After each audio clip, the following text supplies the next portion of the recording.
الرحيم مالك يوم الدين إياك نعبد وإياك نستعين اهدنا الصراط المستقيم صراط الذين أنعمت عليهم غير المغضوب عليهم ولا الضالين آمين آمين يا رب العالمين. السلام عليكم ورحمة الله وبركاته. Alhamdulillah wassalatu wassalamu ala Rasulillah wa ala alihi wa ashabihi ajmain. Amma ba'du, rabbi shrah li sadri wa yassir li amri wa hlul 'uqdatam min lisani yafqahu qawli. Jamaah apa namanya? Majelis apa namanya? Majelis Pemuda Kampung Lang, Majelis Pemuda Kampung Lang. Majelis Syababul Lang. Syabab itu artinya bahasa Arab artinya pemuda. Syabab berarti masuk pemuda, masuk juga pemudi. Jadi alhamdulillah Allah Ta'ala telah memberikan kesempatan kepada kita sekalian pada malam ini ya, untuk sama-sama pertama berjumpa tatap muka dalam rangka seperti yang diundang pada malam hari ini, yaitu untuk memberikan sedikit kupasan tentang hal yang berkaitan dan berkenaan dengan masalah agama. Nama saya Tengku Irfan. Tengku Irfan atau dipanggil Tengku Irfan Wahyudi. Kebetulan saya mengaji dulu di Darussalam, Labuan Haji, umur 13 tahun. Dilempar sama orang tua dari Manado, karena di Manado itu umur 13 tahun itu udah pintar zina. Dan tetangga saya kebetulan tentara, anaknya itu, kakeknya itu hobi minum bir, anaknya itu cucunya yang masih balita, umur 5 tahun, udah diberikan bir. Jadi punya rumah makan sekaligus di situ ada minuman bir, tetangga sebelah rumah. Tapi sholat rajin, juga rajin. Jadi cucunya itu sudah dididik sejak usia masih balita, masih umur 5 tahun, 4 tahun. Anaknya ditaruh di atas meja, kemudian bir yang diminum oleh kakeknya kebetulan tentara, kemudian dikasih minum, dilencangkir, kakeknya minum, diambil sama cucunya. Kemudian sama kakeknya dikatakan, mau kamu? Dikasihlah. Kemudian anaknya minum. Udah hampir setengah, baru ditanya sama kakek, mabuk nggak? Ternyata anaknya nggak mabuk, dikasih lagi. Jadi ini kan pendidikan sejak dini, tapi pendidikan yang salah. Artinya sejak anak kecil itu sudah diberikan barang haram, sebagaimana dikatakan Rasulullah, ma min lahmin nabata minal haram fannaru aula bihi. Tidak adalah sesuatu daging yang terbentuk dalam tubuh manusia itu melainkan daging yang muncul tumbuh daripada sesuatu yang haram itu, maka cepat sekali api neraka akan menyambar tubuh yang ada bagian di dalamnya itu yang tumbuh daripada barang haram. Jadi itu berapa tetes yang diminum sama anaknya? Dari tetesan itu kemudian tumbuh, maka anak itu kelak karakter yang akan muncul ke depan nanti ketika anak ini dewasa, yaitu karakter seperti sifat pemabuk. Rasulullah Sallallahu Alaihi Wasallam pada saat Isra dan Mi'raj, ketika Rasulullah sampai di mana? Di Masjidil Aqsa, Palestina. Insyaallah, ananda semuanya, saudara-saudara semuanya, ya kan? Insyaallah kalau punya rezeki ke depan, berangkat ke Masjidil Aqsa, pergi ke Bali, jangan cuma pergi ke mana? Hawaii, Amerika kan? Atau ke Boston, atau ke Las Vegas, ingin main judi, ingin lihat hiburan di sana. Tapi coba pergi ke Masjidil Aqsa. Kenapa? Ada tantangan di sana. Tantangannya apa? Tantangannya di sana yaitu umat muslim dihalang-halangi untuk beribadah di dalam Masjidil Aqsa. Maka kita umat muslim dan seluruh penjuru dunia diharapkan bisa ke sana, sehingga orang Yahudi akan gentar melihat ternyata Palestina ini betul milik umat Islam seluruh dunia. Ternyata tentara Israel tidak saja mereka harus berhadapan dengan orang Arab, tapi mereka juga harus berhadapan dengan orang Suwa. Ya, ternyata orang Suwa juga sampai ke sana dan mereka ingin masuk ke dalam Masjidil Aqsa. Apa ceritanya yang kita dapati? Pada waktu Rasulullah Isra Mi'raj sampai ke Masjidil Aqsa, di Masjidil Aqsa selesai salat Rasulullah, yang mana salat Rasulullah di Masjidil Aqsa itu Rasul imam, sementara Anbiya yang lain dan Rasul yang lain, mulai dari Nabi Adam, Idris, Nuh, Lut, Saleh sampai kepada Nabi Isa, semua jadi makmum di belakangnya Nabi Muhammad sallallahu alaihi wasallam. Selesai salat, kemudian diberikanlah satu hidangan. Di dalam hidangan itu ada 2 cangkir, yang satu berisi madu, yang satu berisi Ah. Bukan madu ya. Yang satu berisi susu, yang satu berisi khamar. Ya, susu dan khamar. Jadi diberikan dua pilihan. Apakah Rasulullah mau pilih yang mana di antara dua minum tersebut? Ternyata Rasulullah kemudian memilih yaitu susu tersebut dan tidak memilih khamar. Kemudian kata malaikat Jibril alaihissalam, beliau katakan kepada Rasulullah, "Asabta ya Muhammad, benarlah pilihanmu yang Muhammad. Andai kata engkau memilih khamar, maka sungguh umatmu ini akan tenggelam dengan kelezatan dan kemewahan dunia." Jadi inilah salah satu pilihan dari Rasulullah yang harus juga menjadi pilihan kita selaku umat Rasul. Bahwa Rasulullah tidak suka minum minuman keras, maka kita pun tidak boleh meminum minuman keras. Bukan karena kita tidak selera dengan minuman keras itu. Kadang-kadang ada selera, ada kemauan, kita ingin coba untuk minum minuman keras. Tapi saya tinggalkan keinginan tersebut karena cinta saya kepada Rasulullah. Karena cinta saya kepada Rasulullah, apa yang Rasulullah haram, apa yang Rasulullah larang, apa yang Rasulullah tidak kerjakan, saya pun akan mencegah dari saya mengerjakan yang tidak disukai oleh Rasulullah. Apa akibatnya? Ketika kelak kita jumpa dengan Rasulullah sallallahu alaihi wasallam, maka syafaatnya itu akan mudah diberikan kepada kita umat Nabi Muhammad sallallahu alaihi wasallam. Jadi saudara-saudara yang dimuliakan Allah Subhanahu wa taala, syabab syua itu pemuda-pemuda syua yang dimuliakan Allah taala. Jadi kenapa kita menginginkan apa yang dikatakan, apa yang dilakukan, apa yang dikerjakan oleh Rasulullah ingin juga kita kerjakan. Rasulullah sudah dari zaman dahulu mengatakan, Rasulullah udah dari dulu. Rasulullah udah mengatakan, kelak pada akhir zaman ada dari umatku mereka melebihi cintanya, lebih cinta mereka daripada kalian. Siapa kalian di sini? Abu Bakar, Umar, Utsman, Ali, Bilal dan sahabat-sahabat yang seperjuangan hidup dengan Rasulullah. Sehingga sahabat-sahabat yang hidup mereka bertanya, "Ya Rasulullah, adakah umatmu yang lebih mulia dari kami? Adakah umatmu yang lebih mencintaimu melebihi kami mencintaimu ya Rasulullah?" Maka dijawab oleh Rasulullah, "Bahkan mereka lebih mencintai diriku dibandingkan diri mereka sendiri dan melebihi cinta kalian kepadaku." Sehingga kemudian sahabat-sahabat bingung, "Siapa mereka ya Rasulullah?" "Itulah mereka, kalian nih," kata Rasulullah. "Mereka tidak pernah melihatku, mereka tidak pernah berjumpa denganku, mereka tidak pernah bergaul denganku, tapi begitu mereka mendengar dakwah, mereka mendengar tausiah, mereka mendengar nasihat dari alim ulama bahwa Rasulullah telah berjuang dengan susah payah, mereka yakin dan kemudian mereka beriman, padahal mereka tidak pernah berjumpa denganku. Dan cinta mereka, kalau seandainya tubuh mereka itu dipotong-potong untuk meninggalkan agama, mereka tidak akan rela untuk meninggalkan agama meskipun tubuh mereka itu harus dipotong-potong karena mempertahankan agama. Maka umat akhir zaman itu lebih mulia daripada sahabat-sahabat yang hidup, bergaul dan melihat langsung Rasulullah sallallahu alaihi wasallam. Jadi ini keutamaan kita umat akhir zaman. Kemuliaan yang Allah berikan khusus kepada umat akhir zaman. Umat akhir zaman kita yang hidup saat ini, termasuk kita yang hidup saat ini. Kita tidak pernah lihat Rasulullah, kita tidak pernah jumpa dengan Rasulullah. Bahkan kalau seandainya kita hidup, bahkan kita pernah membayangkan, ya Allah, andai kata hamba hidup ya Allah di masanya hidup Rasulullah, sungguh hamba akan menjadi perisai untuk membela Rasulullah dalam segala jenis perang atau dalam segala jenis permusuhan yang dilakukan oleh orang-orang yang membenci Rasulullah. Tapi apa daya, hamba hidup di era mileni, di situ sudah ada gadget, ya kan?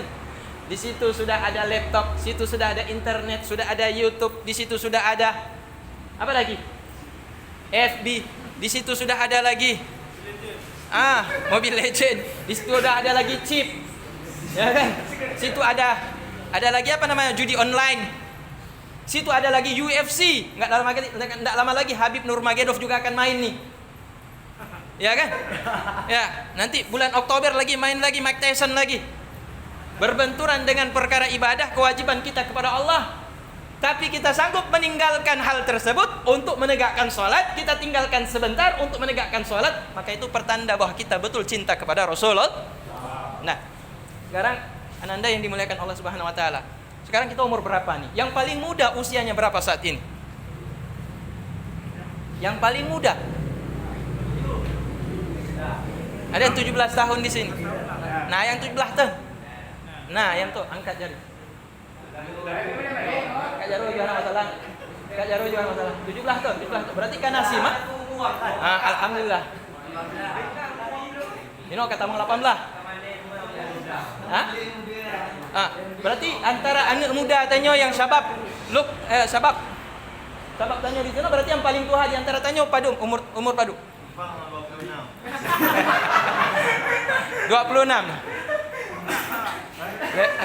Yang 20 put dah. Berarti berkisar 17-20 put. Coba andai kata tanyo bayangkan Jino. Tanyo bayangkan Jino.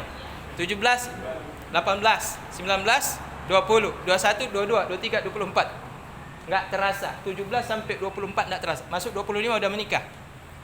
Ya, 26 udah punya anak. Ya. 26 udah punya anak. Anak 1. 27 anak 2.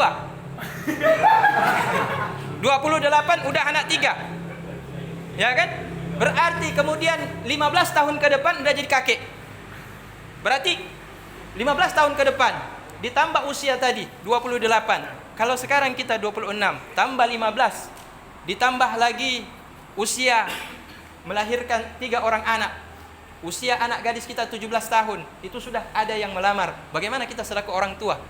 Apa sanggup kita menasihati anak kita? Sementara anak kita melihat kita juga tidak sanggup, tidak mengerjakan apa yang diperintahkan oleh Allah Ta'ala. Banyak sekali orang tua saat ini, mereka ketika menikah, mereka tidak tahu apa yang akan mereka serahkan kepada anak-anaknya. Apa yang akan mereka bimbing? Karena mereka sendiri tidak terbimbing. Karena mereka sendiri tidak mengerti apa maksud hidup ini, apa tujuan hidup ini. Karena mereka merasa bahwa hidup ini mungkin sama seperti selamanya akan mudah. Mereka merasa hidup ini akan selamanya mudah. Begitu masuk usia 40 tahun baru terasa. Rambut sudah mulai putih, kulit sudah mulai keriput, tenaga sudah mulai. Kalau kemarin naik Honda itu dari Banda Aceh PP pulang pergi naik Honda, walaupun hujan badai di Calang, sanggup kita pulang pergi. Umur 17, 18, 19, 20, 21 sampai 30, 35 sampai 3. Begitu masuk 40 tak terasa. Masuk 40 tahun itu waktu berangkat ke Banda Aceh naik Honda. Dan naik Honda ni sampai ke Banda Aceh, waktu dipakat ngon, pul langsung tahu aja han sanggup boleh. Payah mudong le minta le tempat istirahat le. Malamnya han sanggup kuja. Tapi monyo dile waktu muda sanggup kuja. Jadi ini menunjukkan bahwa ada batas hidup kita di dunia ini. Di dalam masa hidup kita di waktu muda ini, inilah kesempatan bagi kita untuk menggali ilmu agama sebagai bekal untuk kita dan juga untuk anak-anak kita. Jadi makanya Rasulullah mengatakan, anak muda yang menghabiskan kehidupannya untuk taat kepada Allah, lebih Allah cintai daripada orang tua yang taat. Ini orang tua taat, anak muda juga taat. Mana lebih baik? Mana lebih baik? Hai urung tua yang taat dengan anak muda yang taat, mana yang lebih baik? Muda. Apakah anak muda? Karena dia kan tua. Karena kakek udah tua. Ya, karena orang tua dia ibadah wajar. Jika wajar ji. Nya urung ka tuha anak ibadah nyen. Nya anak butuh le urung cinya. Urung ka tuha anak ibadahnya anak butuh le urung cinya.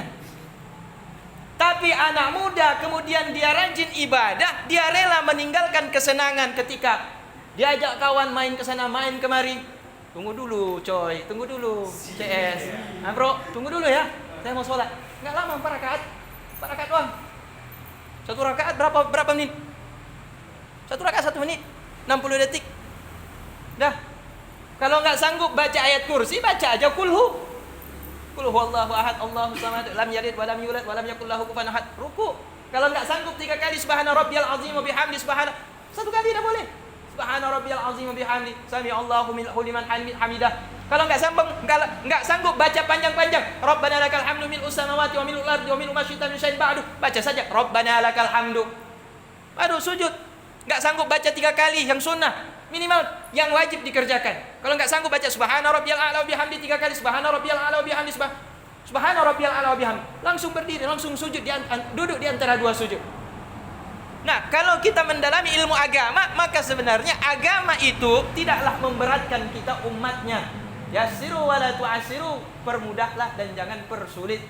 Maka agama ini datang untuk memberikan kepada kita, yaitu kenikmatan bagi kita yang merasakan kenikmatan ibadah tersebut.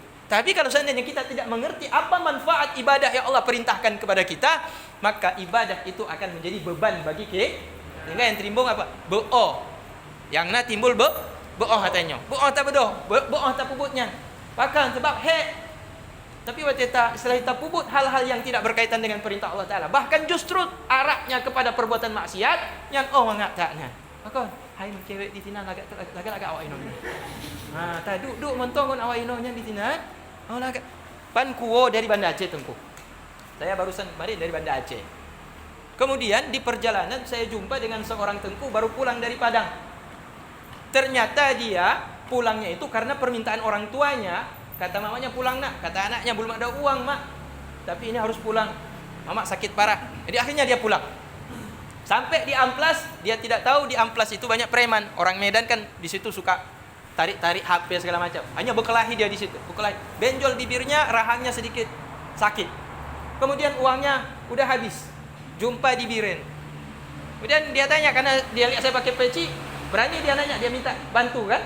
Hanya ternyata dia orang Krung Baru, anak tu orang Krung Baru. Jadi bilang tengkunya kibanyo long kahana lepengnya tengku.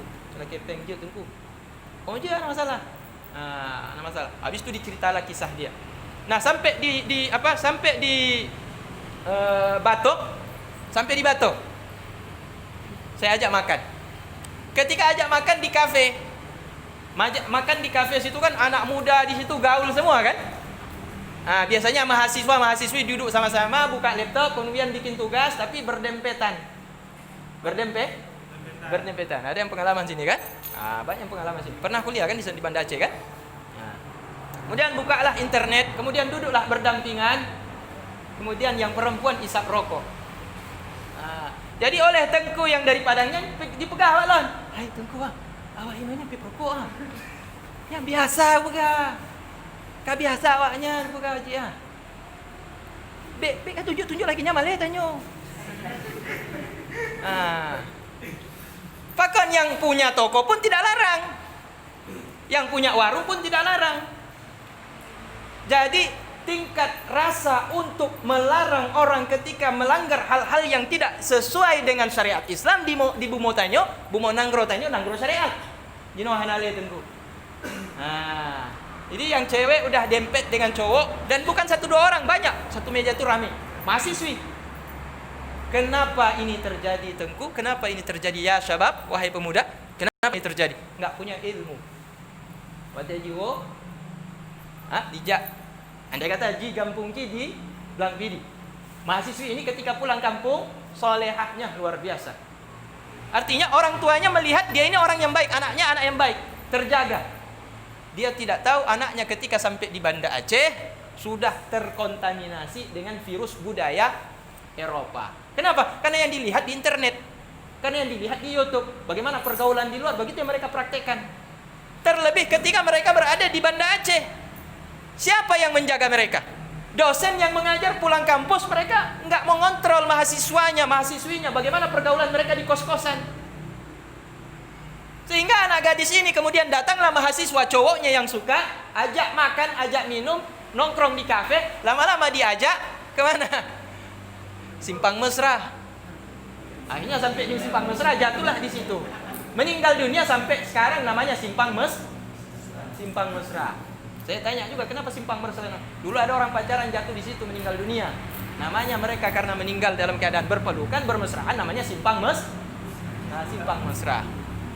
Jadi ini anak yang dimuliakan Allah Subhanahu wa taala. Artinya apa? Yang menjadi kendali bagi kita untuk tidak berbuat hal yang tidak senonoh itu adalah ilmu tentang agama. Maka kalau kita sudah tahu mana yang halal, mana yang haram, berarti kita akan bisa untuk membedakan mana yang harus kita lakukan, mana yang tidak boleh. Itulah yang disebut dengan rem. Tengku andai kata, ada orang mau bawa Tengku pergi ke Banda Aceh. Yang satu mobil L300 udah buruk tapi ada rem. Yang satu mobil Mercy mengkilat tapi nggak punya rem. Tengku mau naik yang mana? Rem. Yang narem LR itu yang buruk tapi narem, atau Mercy, sedan Mercy mengkilat yang mahainya tapi rem jiblong, hana rem. Ngonpet aja. Tengku pilih rem. Otomatis yang LR itu. Berarti kita akan memilih sesuatu yang punya rem daripada yang tidak punya rem. Bagi kita apa yang membuat kita ini selamat? Yang membuat kita selamat adalah ilmu. Dan ilmu yang paling utama yang wajib bagi kita adalah ilmu agama.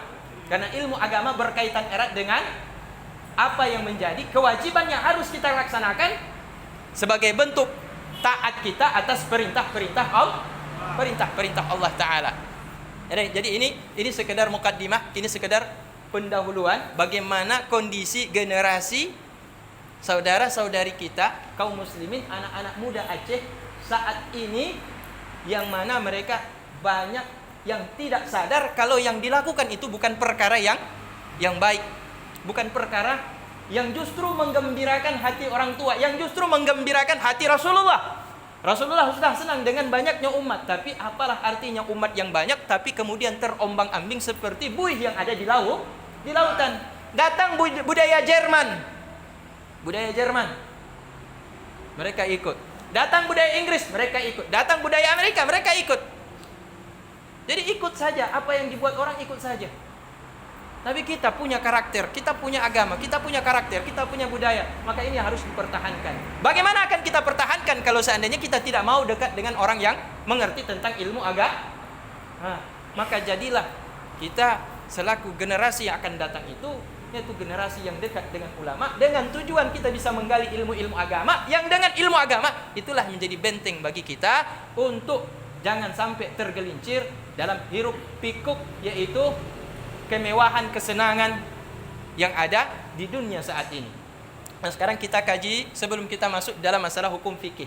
Tentu kita akan kaji yang pertama sekali adalah ibadah solat. Tengku enggak haji. Tengku enggak puasa. Tengku tidak keluarkan zakat. Tapi Tengku solatnya lengkap, insya Allah. Yang kurang daripada solat, yang kurang daripada zakat, yang kurang daripada haji, yang kurang daripada puasa akan ditutupi oleh solat yang kita kerjakan 5 kali sehari semalam tersebut. Tapi misalkan abang-abang semuanya nih, adik-adik semuanya nih, saudara-saudara semuanya nih, haji ada, puasa Ramadan, zakat ada, tapi solat nggak pernah. Jangan harap selamat, pasti tetap akan diseret oleh Allah Ta'ala dengan perintah kepada malaikat Zabaniyah untuk dimasukkan ke dalam neraka. Kenapa? Ya Allah, saya haji, saya sudah keluarkan zakat, Ramadan saya rajin, ya, tapi puasa, tapi sholat saya tidak pernah kerjakan ya Rasulullah. Atau ada sekali-sekali ada, sekali-sekali nggak ada, maka tetap disuruh perintah malaikat Zabaniyah untuk dimasukkan ke dalam neraka. Jadi azab dalam neraka itulah yang akan menyebabkan kita tidak akan merasakan nyaman ketika kita berada di dalam. Jadi ini penting sekali bagi kita untuk mengerti dan memahami ibadah yang paling utama dari semua ibadah yang Allah perintahkan kepada kita. Jangan masuk dalam ibadah sunnah. Pertama dulu yang harus kita kaji adalah ibadah wajib. Dan ibadah wajib itu berkaitan erat dengan sholat 5 waktu. Zuhur, asar, mulai dari subuh, zuhur, asar, maghrib, isya. Itu harus kita mengerti. Tapi kunci untuk sholat itu supaya sempurna dan diterima oleh Allah Ta'ala, kuncinya adalah taharah. Kuncinya adalah bersuci. Karena orang sholat tapi tidak suci, sholatnya tidaklah dianggap oleh Allah Ta'ala, tidak berguna, tidak bermanfaat. Berapa banyak orang yang sholat tetapi tidaklah mendapatkan apa yang dia kerjakan, melainkan hanya yaitu letih saja. Kata Rasulullah SAW, letih, tidak ada manfaat. Ontang, tak puput sholat tapi ada manfaat. Bahkan sebab syarat daripada sahnya sholat, yaitu termasuk di dalamnya adalah berwudu dan bersuci. itu tidaklah difahami, dibuat sembarangan oleh orang tersebut. Nah, kunci selanjutnya yang paling utama di atas segala-galanya adalah yaitu keikhlasan dalam beribadah kepada Allah. Keikhlasan kepada Allah Ta'ala dalam beribadah. Kalau tidak ikhlas, berat, apapun yang kita kerjakan berat. Kalau bukan karena kita mengharapkan ridha Allah Ta'ala, apapun yang kita kerjakan berat tapi pun.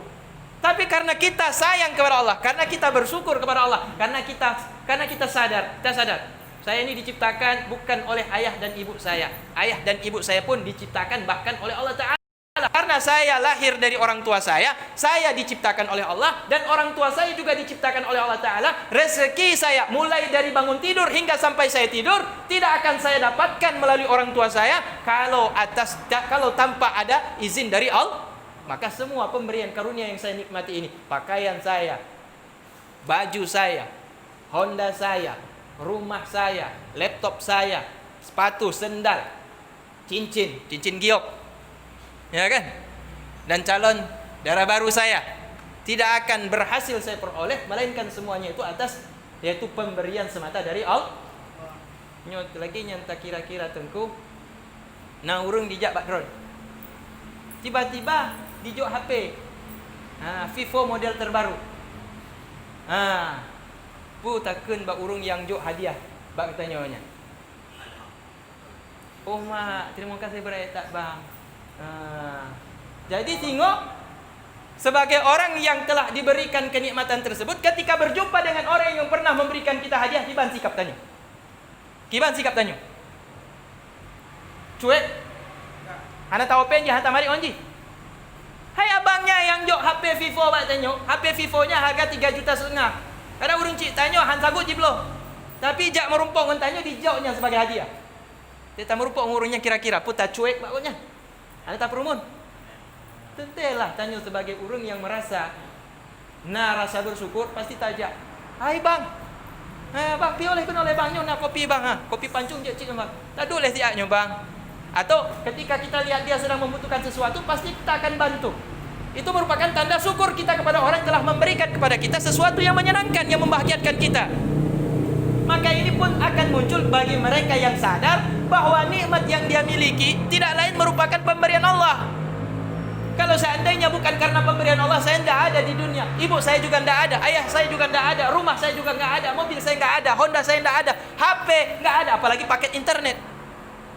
Kan begitu. Maka timbullah kemudian dalam hatinya rasa mau bersyukur kepada Allah. Nah, kalau sudah muncul rasa ingin berterima kasih kepada Allah atas karunia yang Allah berikan kepada dirinya, maka di sini akan timbul semangat bagi dirinya untuk beribadah kepada Allah Ta'ala. Jadi bukan ibadah karena ingin dipuji, bukan beribadah karena ada sidro-dro urung inong yang lega dalam masjidnya kujak karenanya. Supaya dikatakan oleh rupaji abangnya soleh, bang soleh. Jadi waktu tak pegah bak urung cik, mak, ya, nya mau abang nyanjak bak, abang nyanjak laki lo untuk dilamar mak. Yang kau kalau anjir rajin jak bak masjidnya. Dia hana tepu munyonya karena riak, karena mengharapkan pujian supaya dianggap sebagai orang soleh. Maka luruskan niat kita ibadah kepada Allah hanya semata untuk mengharapkan yaitu karunia keridaan daripada Allah Ta'ala. Jadi begini tuh kalau ada kita melaksanakan, misalkan contohnya bagaimana caranya supaya kita rajin sholat yang bantengku ila menyo sholat maghrib biasa, sholat isya kadang hana, zuhur si gogo asar menyo subuh berat lam sebelum 3 mentong kadang pakon berat tak ku berdoa subuh. Kenapa berat sekali bangun sholat subuh? Jadi ini kunci pertanyaan, kenapa kita berat sekali sholat subuh untuk kita bangun? Karena kita tidak sadar betapa pentingnya sholat subuh. Kata Rasulullah, jangankan subuh yang fardu, jangankan subuh yang wajib, 2 rakaat yang wajib, pada 2 rakaat sunnah sebelum mengerjakan yang wajib, 2 rakaat sebelum sholat subuh, ketika azan subuh berkumandang, belum kita kerjakan sholat subuh yang fardu, kita mengerjakan 2 rakaat sunnah saja. Apa kata Rasulullah? Rak'atani khafifatani, rak'atanil fajri khafifatani khairum minad dunya wa ma fiha. Kata Rasulullah, 2 rakaat salat fajar yang ringan yang kalian kerjakan, meskipun dengan ayat yang pendek, bacaan yang cepat, itu lebih baik daripada dunia dan seluruh isi dunia. Dunia dan seluruh isi dunia. Seluruh isi dunia berarti apa? Inong di sinan lemoh motor rumah kenikmatan dumpu yang setiap hari kita ingin dapatkan itu, dan itu hanya bisa dan itu cukup kata Rasulullah dengan mengerjakan 2 rakaat salat fajar atau yang disebut salat sunnah qabliyah, yaitu subuh. Mengerjakan salat sunnah 2 rakaat sebelum subuh itu sering disebut dengan salat sunnah fajar, dan keutamaannya lebih baik daripada dunia dan apa yang terkandung di dalam dunia. Yang kiban menyongon fardu ji, sunnah ji montong lagi nyan pahala Allah jo, kiban mon fardu. Sedangkan yang sunnah saja begitu Allah janjikan. Bagaimana dengan yang fardu? Tentu lebih utama lagi balasan yang Allah akan berikan kepada mereka yang sanggup mengerjakan salat subuh. Jadi motivasi yang timbul ini karena ada kesadaran betapa pentingnya mengerjakan ibadah salat subuh. Jadi yang penting kita luruskan dulu ikhlas. Saya salat ikhlas. Bagaimana mendapatkan ikhlas? Pertama, sadar diri. Sadar diri bagaimana? Saya Allah Ta'ala yang ciptakan. Orang tua saya Allah Ta'ala ciptakan. Nikmat dan rezeki yang saya rasakan Allah Ta'ala yang berikan. Tanpa Allah Ta'ala memberikan nikmat dan rezeki tersebut, saya bukanlah apa-apa dan tidak bisa merasakan kesenangan yang saya rasakan saat ini. Maka selaku hamba yang pandai bersyukur, saya akan taat kepada Allah Ta'ala. Maka termotivasi dia untuk melaksanakan ibadah kepada Allah Ta'ala. Sehingga dia tidak lagi mengharapkan pujian dan balasan daripada makhluk. Dia tidak lagi mengharapkan disebut namanya sebagai orang yang soleh. Dia tidak mengharapkan lagi dianggap sebagai orang yang taat kepada Allah Ta'ala karena dia mengerjakan ibadah. Tapi yang dia harapkan hanya semata keridhaan Allah. Nah, bagaimana Tengku mau bedakan? Tengku, bagaimana Tengku bisa membedakan Tengku sudah ikhlas dengan tidak ikhlas? Yang kiban cara tanya tak bedakan bahwa lo nyuka ikhlas, lo golem ikhlas. Kiban cara tak bedakan. Ada tak oleh ya? Kakak membedakan. Begini Tengku ya. Membedakannya, coba Tengku sholat di kamar kunci pintu dengan sholat di masjid dengan jamaah yang ramai. Di manakah kelezatan dalam beribadah? Di kamar. Ya. Di kamar. Tapi kamar anak rame. Anangon. Nyotajak bak masjidnya rame, solat berjamaah anangon. Katanya ibadah.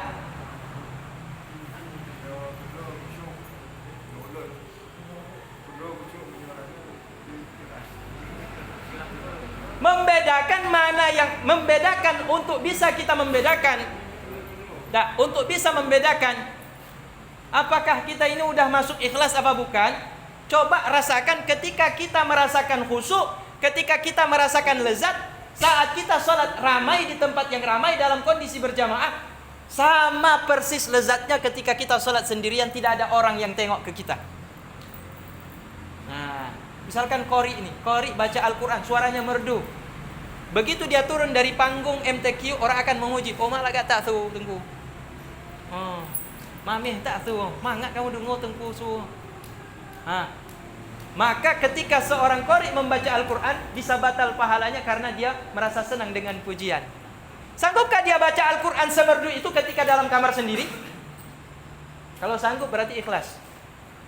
Karena tidak mengharapkan puji. So yang puji tanyo, tidur tanyo dalam kamar, so yang puji tanyo. Jika anak tupu menyotanyo solat dalam, jika anak tupu menyotanyo baca Al-Quran dalam, jika anak tupu menyotanyo baca Al-Quran dengan kiraat yang paling merdu dalam, hanya semata mengharapkan pujian dari Allah Ta'ala. Andai kata tapu tak baca Al-Quran, kapan lagi tanyo dong di dalam sebuah podium yang dikalon oleh urung rame, tanyo baca Al-Quran dalam kamar tidur, hanya urung yang kalon. Laga cit saban lagi tanyo dikalon oleh urung rame, berarti nyan termasuk tanyo kah? Ikhlas. Arti tanya hanya tak harap gok puji. Semata-mata ibadah, semata-mata mengharapkan pujian dari Allah Ta'ala semata. Hana tanya lagi pujian dari orang lain, Hana. Maka ketika ada orang memuji, orang yang ikhlas itu selalu merendah. Ketika ada orang memuji ketika kita berbuat sesuatu yang baik, kemudian ada orang yang memuji kepada kita, orang yang ikhlas itu bukan semakin sombong, tapi dia semakin merendah. Karena apa yang dia miliki, dia tahu itu hanya semata pemberian karunia dari Allah. Nyosulun laga nyokon dari lon. Tapi memang karunia Allah. Karunia Allah Ta'ala. Nah, jadi dipuji tidak semakin embong. Nah, embong bahasa tanya apa? Hah? Embong. Ya nak urang aja. Embong tak je kan? Nah, sombong. Nah, dihina juga tidak merasa rendah. Karena kemuliaan semata hanya dari Allah. Nah, ini kalau kita sudah mengerti tentang ikhlas, bahwa ikhlas adalah kunci dalam kesempurnaan ibadah seorang hamba. Bahkan ibadah tidaklah bernilai bila tidak ada ikhlas. Dan ikhlas ini berkaitan dengan namanya ilmu tauhid. Demikian juga berkaitan juga dengan ilmu tasawuf. Bahwa kita yakin apa yang kita kerjakan semuanya diperhatikan oleh Allah Ta'ala. Jadi kalau kita sudah ikhlas, berarti kemudian kita akan masuk dalam ibadah yang paling penting, yaitu sholat. Dan kunci sholat yang paling utama adalah tahar, bersuci. Taharah terbagi kepada 3. Yang pertama, membersihkan diri daripada najis. Sebelum kita berwudu, sebelum kita sholat, maka kita harus membersihkan tubuh kita ini dari najis, pakaian kita dari najis, dan tempat sholat kita dari najis. Ada orang membersihkan dirinya saja dari najis, tubuhnya suci, tapi pakaiannya ada nanah, pakaiannya ada darah, pakaiannya nanah metipek di sini, bacut untuk ono. Olehnya pakai sholat, badan dah suci tapi pakaian ada sedikit kena najis, maka sholat yang dikerjakan dengan khusyuk pun tidaklah sah dalam pandangan Allah tidak bernilai. Maka untuk bisa sah dan sempurna dianggap oleh Allah Ta'ala, sholat yang kita kerjakan tersebut bernilai pahala, baru kalau kita mengerjakan dengan cara, yaitu memenuhi kriteria dalam bersuci. Maka bersuci yang pertama, sebelum kita berwudu, sebelum kita mandi junub, maka yang pertama sekali adalah sucikan badan, pakaian, dan tempat sholat kita itu daripada yang membatalkan sholat atau membatalkan wudu. Apa itu? Darah, nanah, air, apa lagi? Ingus tengku masuk nggak najis? Ingus tengku, ingus. Nah, orang ambil air wudu kemudian keluar ingusnya meleleh di bibir, batal wudu nggak? Ingus yang warna putih tidak batal, tapi kalau ingusnya hijau batal. Nah, ingat nih ya.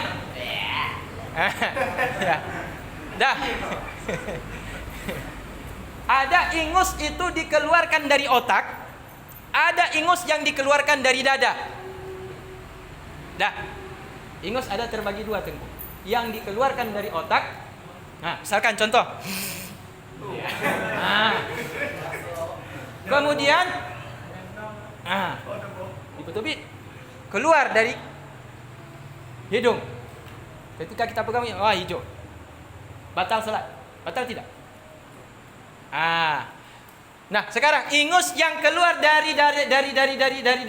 Dada kita tarik. Dada bagaimana kita tarik? Kiban kita tarik ingus dari dada.